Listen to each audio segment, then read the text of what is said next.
প্রাকৃতিক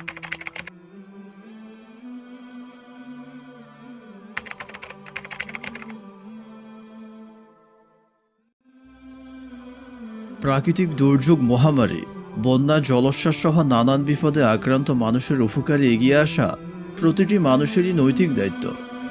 ইসলামের শিক্ষাটাও ঠিক এমন। রাসূল সাল্লাল্লাহু আলাইহি ওয়াসাল্লাম বলেছেন, যে ব্যক্তি কোনো মুমিনের দুনিয়ার কোনো একটি বিপদ দূর করে দেবে, আল্লাহ তাআলা আখিরাতে তার একটি কঠিন বিপদ দূর করে দেবেন। তাই প্রাকৃতিক দুর্যোগ, মহামারী, বানবাসী, বন্যা, ঝড়, জলোচ্ছ্বাস ও ভূমিকম্পে আক্রান্ত বিপদগ্রস্ত মানুষের উপকারে এগিয়ে আসা প্রতিটি মুমিন মুসলমানের ঈমানী দায়িত্ব। মানুষের উপকারে এগিয়ে আসতে হাদিসের বর্ণনাটি ঠিক এমন। হযরত আবু হুরায়রা রাদিয়াল্লাহু আনহু বলেন, রাসূল সাল্লাল্লাহু আলাইহি ওয়াসাল্লাম বলেছেন, যে লোক দুনিয়া থেকে কোনো ঈমানদারের কোনো মুসিবত দূর করে দেবে, আল্লাহ তাআলাও বিচারের দিন তার থেকে মুসিবত দূর করে দেবেন। যে লোক কোনো অসহায় লোকের অভাব দূর করে দেবে, আল্লাহ তাআলা দুনিয়া ও আখিরাতে তার দুরবস্থা দূর করে দেবেন। যে লোক কোনো মুমিনের দোষ ত্রুটি লুকিয়ে রাখবে, আল্লাহ তাআলা দুনিয়া ও আখিরাতে তার দোষ ত্রুটিও লুকিয়ে রাখবেন।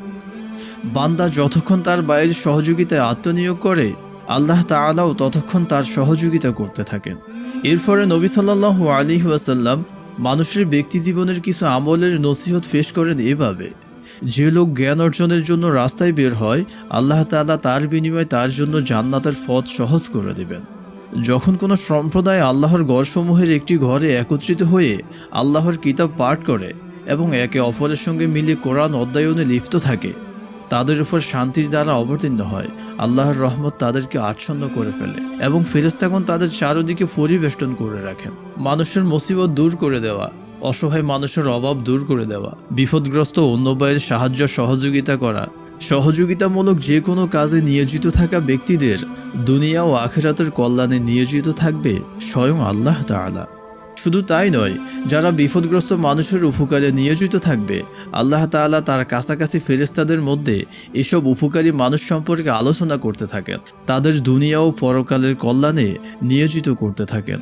বানবাসী, বন্যা, ঝড়, জলোচ্ছ্বাস ও ভূমিকম্প আক্রান্ত মানুষের উপকারে সাহায্য সহযোগিতায় এগিয়ে আসা মানুষদের জন্য এর চেয়ে বড় সৌভাগ্যের ঘোষণা আর কি হতে পারে।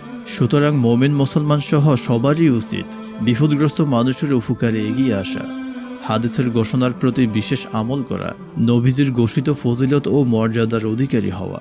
আল্লাহ তাআলা সবাইকে বিপদগ্রস্ত মানুষের উপকারে এগিয়ে আসার তৌফিক দান করুন। আমিন।